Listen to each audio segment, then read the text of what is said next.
अल्लाह के नबी ने 1400 साल पहले फ्यूचर की ये बात बताई थी जो आज हर्फ बहर्फ साबित हो रही है। निसाउन कासियातुन आरियातुन मुमीलातुन व माइलात।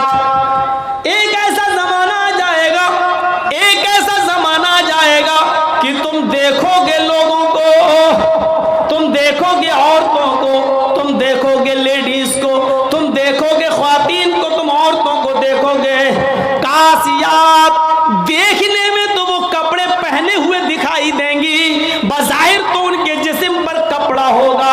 आरियात, लेकिन हकीकत में वो बरहना होंगी, हकीकत में वो नंगी होंगी। कपड़ा तो पहनेंगी लेकिन कपड़ा पहनने के बावजूद वो नंगी होंगी, वो बरहना होंगी। आज उनके कपड़े देख लो, छोड़िए शादियों का हाल, जलसे में आने वालियों को देख लो। ईद और बकरीद के दिन औरतों के पहनावे देख लो, और अपनी जवान बच्चियों को देख लो जिनकी उम्र 10 साल से बड़ी है। याद रखिएगा, 10 साल से बड़ी लड़की के ऊपर पर्दा फर्ज हो जाता है। 10 साल से बड़ी लड़की का फिर सर का एक बाल भी किसी गैर मर्द को नहीं दिखना चाहिए। हमारी नजरों में बहुत मामूली बात है, छोटी है। अल्लाह के रसूल ने फरमाया था, जब तुम्हारा बेटा 7 साल का हो तो उसको नमाज का हुक्म दो, और 10 साल का हो तो नमाज के लिए ज़बरदस्ती करो, ना पढ़े तो उसको मारो पीटो। 10 साल के बाद कुरान और हदीस के सारे अहकाम नाफिज हो जाते हैं। आजकल 10-11 साल की लड़कियां बालिग हो रही हैं। टीवियों पर सीरियल ऐसे आ रहे हैं, मोबाइलों में ऐसी ऐसी वाहियात चीज़ें यूट्यूब वगैरह पर, फेसबुक पर आ रही हैं कि इनको देखकर हमारी लड़कियां जो कभी 16-17 साल में बालिग होती थीं, आज 11-12 साल की उम्र में बालिग होने लगी हैं। और यानियत फैल चुकी है, शर्म हया ताक पर रखी जा चुकी है। वरना तसव्वुर कीजिए, एक कपड़ा जो जिस्म से चिपका हो, आपके पैरों से चिपका हुआ हो, और वो कपड़ा आपके घुटने और रान से होते हुए आपकी कमर तक आए, जिसको आप लेगी कहें, और इसके ऊपर एक कुर्ती पहन ली जाए, और इस तरीके से मार्केट में, बाजार में शॉपिंग की जाए, ऐसी औरत को आपकी नजर में फैशन परस्त कहा जा सकता है, लेकिन मोहम्मदुर रसूलुल्लाह की नजर में ये लड़की, ये औरत नंगी है, नंगी है, नंगी है। ये कपड़े है भैया, जिसको जाना हो जल्दी जाओ यहां से, और जिसको उठना हो अभी उठ जाओ। ड्रामा करके रख लिया है। और भी अभी जिसको जाना हो चले जाओ, बाद में मैं नहीं उड़ने दूंगा, चाहे पेशाब यही निकल जाए। जाइए अभी निकल जाइए जिसको जाना हो। आरियात हमारी नजरों में फैशन परस्त हैं, लेकिन अल्लाह के रसूल ने ऐसी औरतों को क्या कहा? नंगी। मैंने नहीं कहा है, पूछो इन उलमा से आरियात का मतलब क्या होता है। कासियात कपड़े पहनेंगी, आरियात लेकिन नंगी होंगी।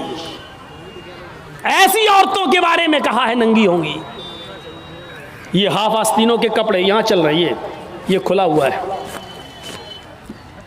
साड़ियां चल रही तो ऐसी कि यहां तक का ब्लाउज पहने हुए हैं, ये खुला है, पेट खुला हुआ है।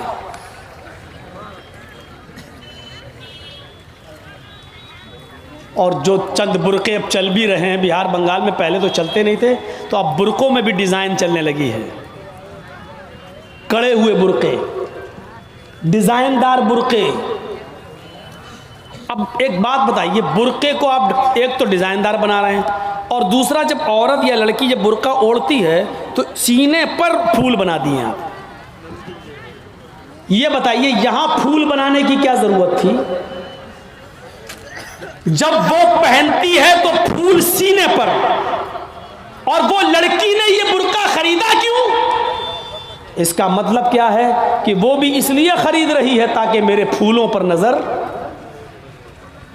ये सुनना पड़ेगा तुम्हें नहीं, तुम्हारे बाप को भी सुनना पड़ेगा। जब तक मैं इस कुर्सी पर हूँ, ये अथॉरिटी, ये पावर मुझे इस्लाम ने दिया है, सुनना पड़ेगा। क्यों खरीदा है उसने ये बुर्का? यूपी साइड में आ जाओ, लखनऊ के बुर्के देख लो, बम्बई के देख लो, हैदराबादी बुर्के देख लो। कसम खुदा की अब बुर्के बुर्के नहीं रह गए। अब 60 साल की बुढ़ी भी ओढ़ ले तो ऐसा लगता है जैसे वो 18 साल की लड़की जा रही है। ये बुर्के एक बार सच्चा वाकया है। 60, 65, 70 साल की बुढ़िया ऐसा ही बुर्का ओढ़ के चेहरा छुपा के जा रही थी धीरे धीरे। भाई बुढ़ी थी वो, धीरे धीरे चल रही थी, तो एक लड़का उसका पीछा करने लगा। 20-22 साल का लड़का उस बुढ़ी का पीछा करने लगा, क्योंकि जो सोचने लगा बुर्का इतना खूबसूरत है तो बुर्के के अंदर कितना खूबसूरत माल होगा, बुर्के वाली कैसी होगी, उसका पीछा करने लगा। बुढ़िया धीरे धीरे चल रही, लड़का समझ रहा मुझे लिफ्ट दे रही है, मेरी वजह से धीरे धीरे चल रही, जबकि वो अपनी कमजोरी की वजह से धीरे धीरे चल रही। बुढ़िया समझ गई ये लड़का मेरा पीछा कर रहा है, तो थोड़ी दूर चलने के बाद उसने अपना नकाब खोला और अपनी तुतलाती जबान में बोली, बेटा। लड़के का तो मूड खराब हो गया, कम वक्त मेरा तो मामला ही गड़बड़ हो गया। बेटा तू मेरा पीछा क्यों कर रहा है, मैं तो तेरी अम्मा की उम्र की हूँ। लड़के को भी गुस्सा आ गया, कहती बात मैं अपने लिए नहीं अपने अब्बा के लिए ढूंढ रहा हूँ। अब 60, 65, 70 साल की बूढ़ियों को ऐसे खूबसूरत बुर्के पहनने की क्या ज़रूरत। बुर्कों का मकसद जो कभी था पर्दा, लेकिन आज उनका मकसद भी वो नहीं रह गया। अल्लाह के नबी के ज़माने में एक सहाबी अल्लाह के नबी के पास आती हैं, मुस्नद अहमद की सही रिवायत, जिनकी चादर कपड़े से नीचे, टखने से नीचे, चप्पल से नीचे ज़मीन की मिट्टी उड़ाती हुई आती और कहती अल्लाह के रसूल मैं इस चादर को ओढ़कर नमाज पढ़ने जाती हूँ। आपने कहा चादर इतनी नीची होनी चाहिए। उसने कहा अल्लाह के नबी कभी कभी ज़मीन पर पेशाब व पायखाना पड़ा होता है, गंदगी पड़ी होती है, तो क्या मैं थोड़ी सी ऊपर करके पायखाना गंदगी को क्रॉस करके आगे निकल जाऊं?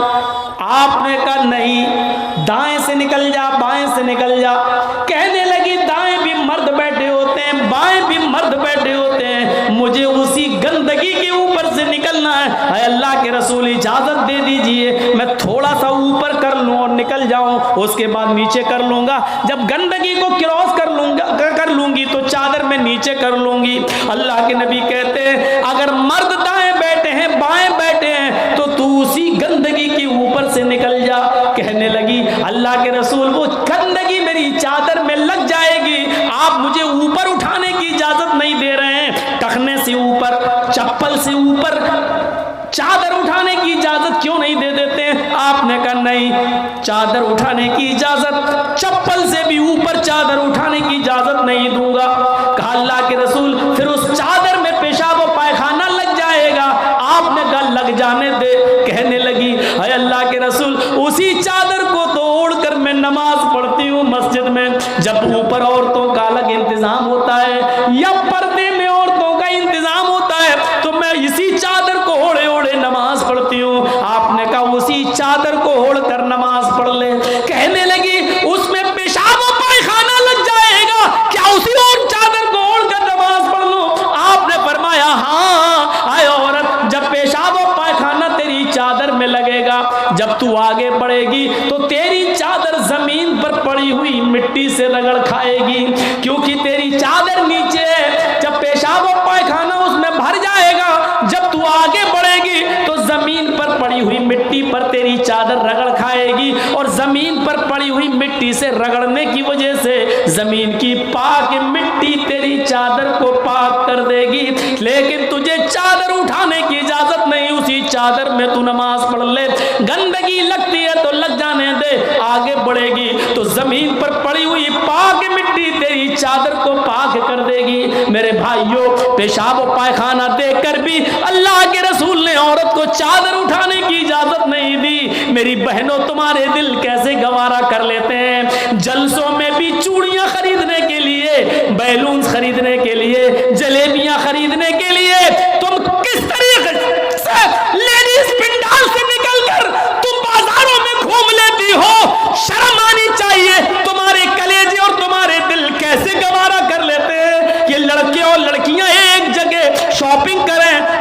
दामदारी करें, खरीदारी करें, ये तुम्हारे कलेजे, तुम्हारे ज़मीर कैसे गवारा कर लेते हैं। जबकि अल्लाह के नबी फरमाते हैं ला यखलुअन्न रजुलुम बिमरातिन इल्ला कान सालिसुहुम शैतान, कोई मर्द किसी औरत से तन्हाई में न मिले, कोई मर्द किसी औरत से अकेले में न मिले कि उसमें तीसरा शैतान होता है, उसमें तीसरा बहकाने वाला शैतान होता है। मेरे भाइयों, इस्लाम का कानून यही है, इस्लाम का निजाम यही है। एक औरत, उसका शौहर मर चुका है, औरत के पास बहुत ज्यादा पैसा है, वो हज करना जाना चाहती है, शौहर इंतकाल कर गया, अब औरत अकेले हज करने नहीं जा सकती है, जबकि मुस्तती है, साहिब इस्तिताअत है, हज करने जाना चाहती है, अच्छा काम करने जाना चाहती है। इस्लाम कहता है कि तेरा शौहर नहीं है तो भाई के साथ जा, भाई नहीं है तो बाप के साथ जा, बाप नहीं है तो बेटे के साथ जा, लेकिन किसी महरिम का होना जरूरी है, उसके साथ जा। चीख कर औरत कहती है कोई नहीं है, मेरे पास दौलत है। अल्लाह के नबी कहते हैं फिर दौलत संभाल कर अपने पास रख, अगर तेरा भाई नहीं है, बेटा नहीं है, शौहर नहीं है, बाप नहीं है, कोई महरिम नहीं है, तो तू अकेले हज करने नहीं जा सकती है। नहीं, अरे अल्लाह के नबी, मेरा पड़ोस में बड़ा अच्छा नेक हाजी नमाजी नेक आदमी रहता है, मैं इसको भाई बना लेती हूँ, चली जाऊं। फरमाया नहीं नहीं, मुंह भोले भाई को भाई बनाकर उसके साथ तुम हज करने नहीं जा सकती हो, इसलिए कि अपने मुंह से किसी को भाई बोलने से वो तुम्हारा सगा भाई नहीं हो जाएगा, अपने मुंह से किसी को बेटा बोल देने से वो बेटा नहीं हो जाएगा।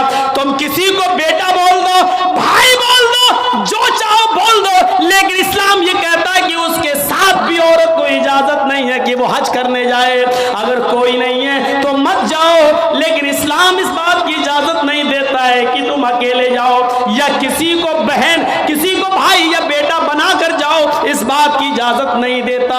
इस्लाम एक इबादत में, हज जैसी इबादत में भी औरत को किसी गैर मर्द को मुंह बोले भाई और मुंह बोले बेटे के साथ भी जाने की इजाजत नहीं देता। तो मेरे भाइयों, जब खाने काबा में जाने की इजाजत नहीं देता है, सफा मरवा की सही की इजाजत नहीं देता है, इतनी खूबसूरत इबादत की इजाजत नहीं देता है, तो बाजारों में अकेले घूमकर शॉपिंग करने की इजाजत कैसे देगा? फिर बाजार के अंदर औरत को अकेले जाने की इजाजत कैसे देगा? इतनी खूबसूरत इबादत करने की इजाजत नहीं देता है, इतनी खूबसूरत इबादत करने की इजाजत नहीं देता है, तो मेरे भाइयों फिर औरत को बाजारों में घूमने की इजाजत कैसे देगा? फिर बाजार में घूमने और बाजार में सैर व तफरीह की इजाजत कैसे देगा? हमारी माँ बहनों को इस बात को सोचना चाहिए, गौर करना चाहिए, संजीदगी से इसको लेना चाहिए। एक जमाना था, हजरत फातिमा कह रही हैं, आए अली, मैं इतनी बीमार हूँ, इतनी बीमार हूँ, लगता नहीं कि इस बीमारी में मैं बच पाऊंगी। आए अली, अगर मुझे कुछ हो जाए, अगर मेरा इंतकाल हो जाए, आए अली, तो मुझे दिन के उजाले में दफनाने मत ले जाना, रात की तारीकी में ईशा की नमाज के बाद मुझे कब्रिस्तान में दफन करना। हजरत अली ने कहा, आए फातिमा, ऐसा क्यों कह रही हो? अगर तुम्हारा इंतकाल सुबह फजर के बाद हो तो क्या ईशा तक हम तुम्हारे जनाजे को रखेंगे, मिट्टी को रखेंगे? तुम्हारे बाप का, तुम्हारे अब्बू का फरमान है कि मैयत को जल्दी कब्रिस्तान ले जाओ, फिर मैं लेट कैसे करूं? फरमाती हैं, आए अली, आए मेरे प्यारे शौहर, मुझे रात में ही ले जाना, मेरी बात को गिरा बांधो, मेरी बात को मजबूती से पकड़ लो, मेरी वसीयत को याद रखना, चाहे मेरा इंतकाल कभी भी हो, लेकिन मुझे ईशा के बाद दफनाना, मुझे दिन के उजाले में कब्रिस्तान न ले जाना। आए अली, मैं नहीं चाहती हूँ कि मेरे मुर्दा जिस्म पर पड़े हुए कफन पर भी किसी गैर मर्द की नजर पड़े, मैं अपने कफन पर भी किसी गैर मर्द की नजर नहीं पड़ने देना चाहती हूँ। आए अली, मुझे रात में ले जाना, दिन के उजाले में नहीं, मैं नहीं चाहती कि मेरे कफन पर भी किसी गैर मर्द की नजर पड़े। मेरे भाइयों, इंतकाल के बाद निकाह जायज नहीं है, इंतकाल इंतकाल के बाद शादी नहीं होती है, लेकिन इंतकाल के बाद भी अपने जिस्म को तो छोड़ो, अपने कफन को भी किसी गैर मर्द को देखने की इजाजत नहीं दे रही है। ये था हजरत फातिमा का पर्दा। इस पर्दे की रोशनी में मेरी बहनों अपने गरीबानों में झांक कर देखो, अपने अपने गरीबानों के बटन खोलो और तलाश करो हम कहाँ खड़े हैं, हमारा पर्दा क्या है, हमारी इज्जत व आबरू क्या है। आज हम हमारे चेहरों का हरकस और नाकस देख रहा है, कल तक हमारे इन खूबसूरत गालों को कभी आसमान की निगाहों ने भी नहीं देखा था, चांद और सितारों ने भी नहीं देखा था, और आज जो चाहता है देख लेता है हरकस और नाकस जिसको चाहो। आज वो बड़ी आसानी से हमारी बहनों बेटियों का दीदार कर रहा है। और एक और बात, जितना अमीर बाप है, जितना अमीर बाप है, जितना भी बाप अमीर मिलेगा आपको, आप देखिएगा उसकी बेटी उतने ही कम कपड़े पहने हुए होगी। किस बात का अमीर है तू, काहे का अमीर है तू?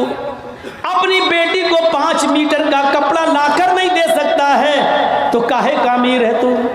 कंजूस और बखील बाप। अल्लाह ताला ने इन अमीरों को ऐसी सजा दी है, ऐसी सजा दी है। कल तक ये गरीबों की लड़कियों को डांस कराया करते थे, आज अल्लाह ताला ने इन अमीरों की लड़कियों के जिस्मों से कपड़े उतार कर उनको लोगों की नजरों को दीदार करने पर मजबूर कर दिया। आज इन अमीरों की लड़कियों के जिस्मों से कपड़े उतरवा कर आज गरीब इन लड़कियों को देख रहे हैं, उनका नजारा कर रहे हैं। आज अमीरों को अल्लाह ने ये सजा दी है। आज वो फैशन समझते हैं कि मेरी बेटी फैशनेबल कपड़े पहने हुए हैं। नहीं नहीं मेरे भाइयों, मेरी भाइयों, आप अपनी बहनों के जिम्मेदार हैं। अल्लाह के नबी ने फरमाया कि जिस लड़की का बाप, जिसकी बेटी बेपर्दा घूमे वो बाप दयूस है, जिसकी बहन बेपर्दा घूमे वो भाई दयूस है, जिसकी बेटी बेपर्दा घूमे वो बाप दयूस है, जिसकी बीवी बेपर्दा घूमे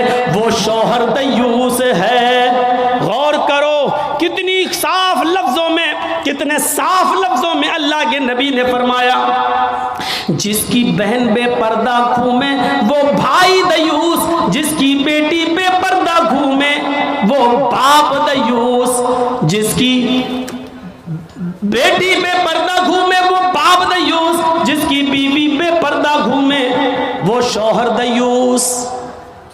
अब दयूस का माना अगर हम समझ जाएं तो सारा मामला हल हो जाए। दयूस, दयूस का ये तो अरबी लफ्ज़ है ना, इसका उर्दू में तर्जमा होता है, सुनने की ताकत है, सुनेंगे। दयूस का मतलब होता है भड़ुआ। और भड़ुआ किसको कहते हैं बताने की ज़रूरत नहीं, जानते होंगे। भड़ुआ कहते हैं उसको जिसने अपनी बहन, बेटी या बीवी या माँ को गलत काम करने के लिए किसी अड्डे पर बिठा दिया हो, चकले पर बिठा दिया हो और उनसे गलत काम करवाता हो और उनकी कमाई खाता हो। अरबी ज़बान में इसको दयूस कहते हैं, उर्दू में इसको भड़ुआ कहते हैं। कितना सख्त जुमला इस्तेमाल किया अल्लाह के रसूल ने। मौलाना जर्जीस को आप कह रहे होंगे ये क्या हो गया इसको। अल्लाह के नबी ने कहा जिसकी माँ बेपर्दा घूमे और बेटा अपनी माँ की बेपर्दगी पर कुछ ना बोलता हो वो बेटा भड़ुआ। जिसकी बीवी बेपर्दा घूमे और शौहर अपनी बीवी की बेपर्दगी पर कुछ ना बोले वो शौहर भड़ुआ।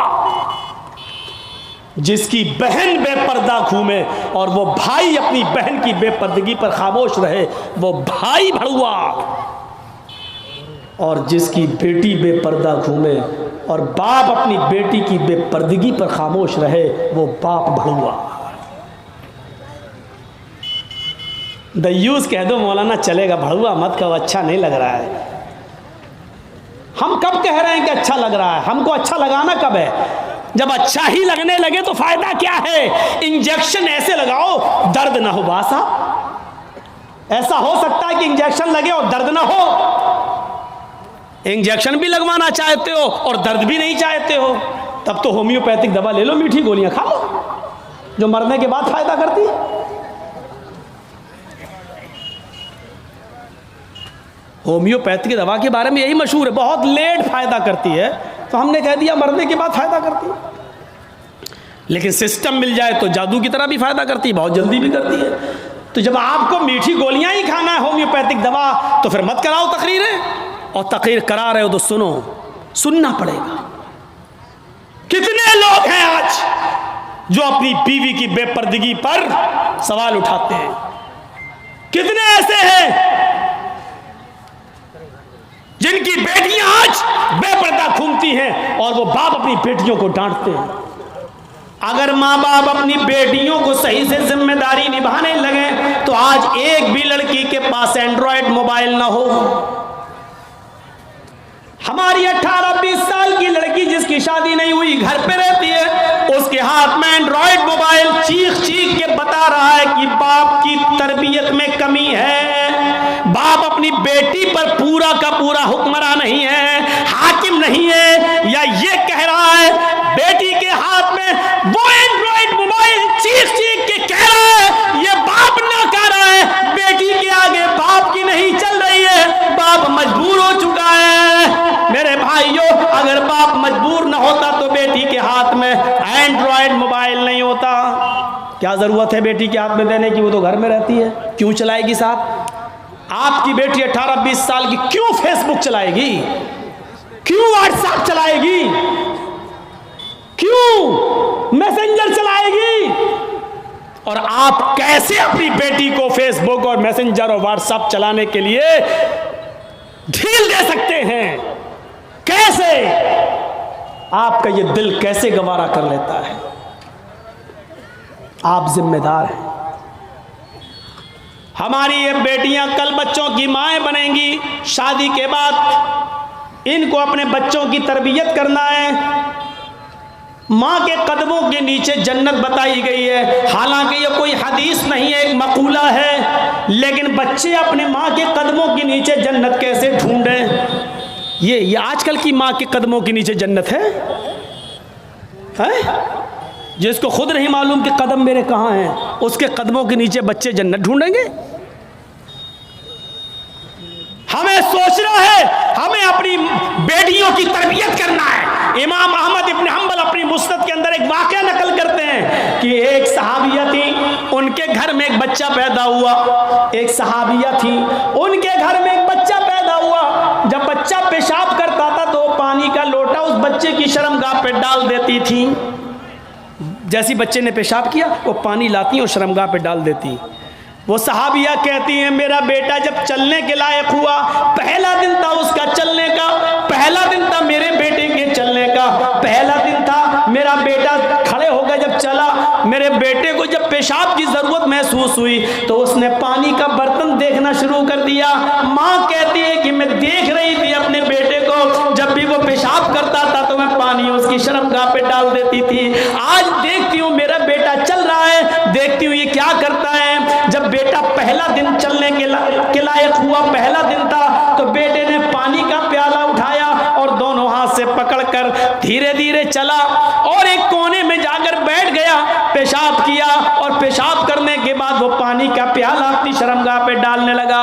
उसको इस्तिंजा करना नहीं आता था, उसको धोने का तमीज भी नहीं मालूम था, उसको पता ही नहीं, लेकिन वो वैसा ही कर रहा है जैसी उसकी माँ ने उसको बताया, जैसे उसकी माँ उसके साथ कर देती थी। वो पानी का प्याला उठाकर अपनी शर्मगाह पे डाल लिया और खाली प्याला लेकर अपनी माँ के पास आ गया।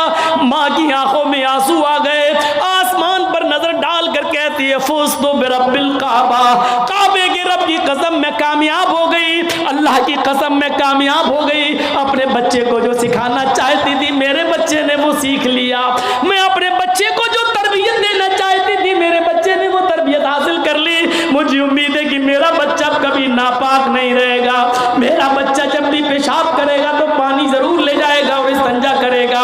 उस जमाने की माएं अपने बच्चों को बचपन से ये आदतें डलवाती थी, और आजकल की माँ देख लो अपने अपने बच्चे का अंडरवियर नेकर उतार कर कहती बेटा यहाँ खड़े होकर पेशाब कर ले। ये माँ अपने बच्चों को क्या तरबियत देंगी? जबकि नेपोलियन ने कहा था कि mother's lap is first college for children, माँ की गोद ये बच्चे का पहला मदरसा होती है, पहली यूनिवर्सिटी माँ की गोद है। जो बच्चा अपनी माँ की गोद से तरबियत हासिल करके नहीं निकला वो किसी यूनिवर्सिटी से तरबियत हासिल नहीं कर सकता है। आज भी देख लो, किशनगंज में भी यूनिवर्सिटियां होंगी, किशनगंज में भी कॉलेज होंगे, उस कॉलेज से बीए, एमए, पीएचडी, एमबीबीएस और एमडी की डिग्री लेकर निकलने वाले बच्चों की तादाद भी बहुत होगी। लेकिन उन्हीं बच्चों को देखिए खड़े होकर सड़क के किनारे पैंट की चैन खोलकर धार मार रहे होंगे, पेशाब कर रहे होंगे। ये इन यूनिवर्सिटियों के फारिगीन स्टूडेंट हैं जो फारिग होकर निकले, जिनको एमडी करने के बाद, एमबीबीएस करने के बाद भी पेशाब करने की अकल नहीं आई है। इनसे तो बेहतर वो कुत्ता है जो कम से कम पेशाब करता है तो एक टांग तो उठा लेता है ताकि उसके ऊपर छींटे ना आए। इन्होंने यूनिवर्सिटी से पढ़ने के बाद भी ये कुत्ते से भी बदतर बनकर निकले हैं। वो यूनिवर्सिटी इनको इंसान नहीं बना सकी, वो कॉलेज उनको इंसान नहीं बना सके, वो स्कूल इनको इंसान नहीं बना सके। एमडी, पीएचडी करने के बाद भी आज कुत्तों से बुरी तरह पेशाब करते हुए नजर आएंगे। कह लेने दीजिए मुझे कुत्ता, गधा, जो कुछ भी बोलता हूं मैं सब।